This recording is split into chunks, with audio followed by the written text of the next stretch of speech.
Now let's begin by paying tribute to the Jamaican reggae star Jimmy Cliff, who helped transform the island's rhythmic music into a global cultural phenomenon. According to his wife, Cliff died on Monday after suffering seizure and pneumonia. He was 81. Our heart goes out to Jimmy Cliff and his family. Fond memories. BKO, let's start this way. Jimmy Cliff has come and gone. But talk to me, how would you describe Jimmy Cliff's contribution to reggae music and global culture over decade-long career? Yeah, he made tremendous contributions. He was the first reggae artist that I became used to. I knew him long before I knew Bob Marley, although during my A-level days, I was actually nicknamed Bob Marley. A lot of my old schoolmates really? went to university together, that we did A-level, they still call me Bob Marley till today. So because I then became obsessed with Bob Marley. But my dad loved Jimmy Cliff so much, he used to play his music, and I picked a lot of valuable lessons from his lyrics.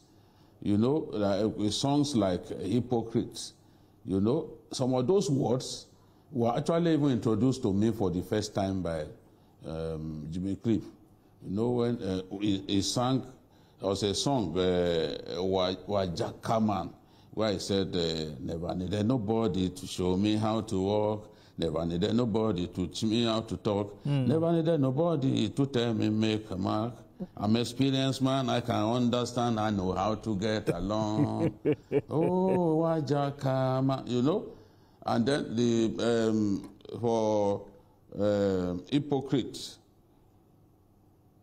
he was warning them that one day they will pay the price. Hypocrite, you stinking hypocrite, you're gonna pay the price someday. So many lessons that you can pick from merely listening to him. And you know, he came to Nigeria and he was detained for breach of contract. There was a music promoter that brought him to Nigeria. I think he didn't honor his obligation and he was locked up. And how much were they talking about at that time? 80,000 naira. Oh dear. Of course, our currency was very strong in those days, stronger even than the dollar, you know. So he was locked up and he went on to sing about Nigeria, how he was locked up in our country. He said, have you heard the news? You know, he was talking about the news of his detention in Nigeria. And you know, he also made his mark as an actor. Remember the movie The Harder They Come? Okay. And he sang, he also sang a song with that title. Oh, the harder they come, the harder they fall, one and all. You know that the harder they come, The harder they fall. I still remember his performance during the Commonwealth Games, hosted by Great Britain. I still remember his performance. That was the last time I saw him live in action. But if you ask me, before Bob Marley became a global hit, Jimmy Cliff was a global hit, and he actually made a lot of people to get familiar with reggae music. Many people knew reggae before because of him. And Peter Tosh also made his mark. Exactly. Now, all three of them, when Peter Tosh came to Nigeria, he was interviewed. A lot of them used to come to Nigeria because of the music labels that they were working with, like Emmy and the rest of them, they were here in Nigeria. So when he came to Nigeria and was interviewed, I think by Punch, Jimmy Cliff and Peter Tosh said, if you call Bob Marley the reggae king, what do you intend to call Peter, who taught him how to play the guitar? So they were never in agreement that Bob Marley was the king of reggae. The competition.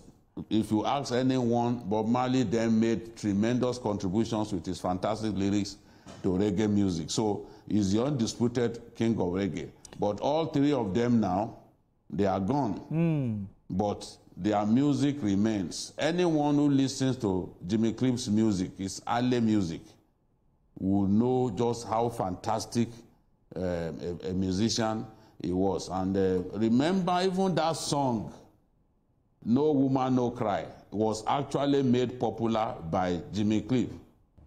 Jimmy Cliff's version of that song was the one that most people initially heard before Bob Marley now came up with his own version, and it became a global hit. Yep. So, well, maybe I prefer Rastafarian. the Bob Marley version. I prefer the Bob Marley version. But talking about Jimmy Cliff, BKO, yes. my favorite song of Jimmy Cliff was Reggae Nights, We Come Together. That part. Yes. That was my favorite part. Of course, those are, because for somebody of your age, those are the ones that you'll be familiar with. Exactly. And of course, the harder they come, those ones came.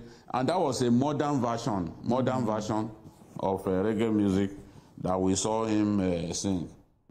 Just to appeal to the younger people. Reggae had begun to change, you know, at that time. He was a Rastafarian, later became a Christian, and eventually converted to Islam. So that's the story of Jimmy Cliff. Jimmy Cliff. We can only pray that God grants him eternal rest. Exactly. BKO had to take us down memory lane, talk about Jimmy. I think we need to take BKO back into the studio. Okay? No, of course. Because to drop some reggae jazz. The way he was saying it, the only thing that is left is dreadlocks.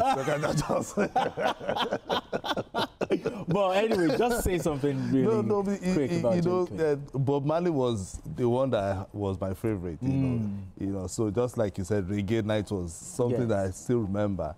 And then, you know, when Majek Fashek now came, I still remember that Majek and Bob Marley, that I still remember those two key, you know, exactly, you know, the figures. The figures, you know, and it's just sad that we are losing this, you know, artists who sing meaning into everybody's heart, you know, back then, you know, and they don't just sing to entertain. No, not just to entertain. They talk about the ills of the society and you know everything about them. Then you know, and I think the current artists should learn from them. Not just about going into the studio and singing anything just because you want to make money. Yeah, exactly. But sing something that will make impact and outlive you, because some of his songs is going to outlive him. People will always sing it. Exactly. What people do now is to go back to their own songs and try to remix it and modernize it, you know. And just like BK is saying now, you can see.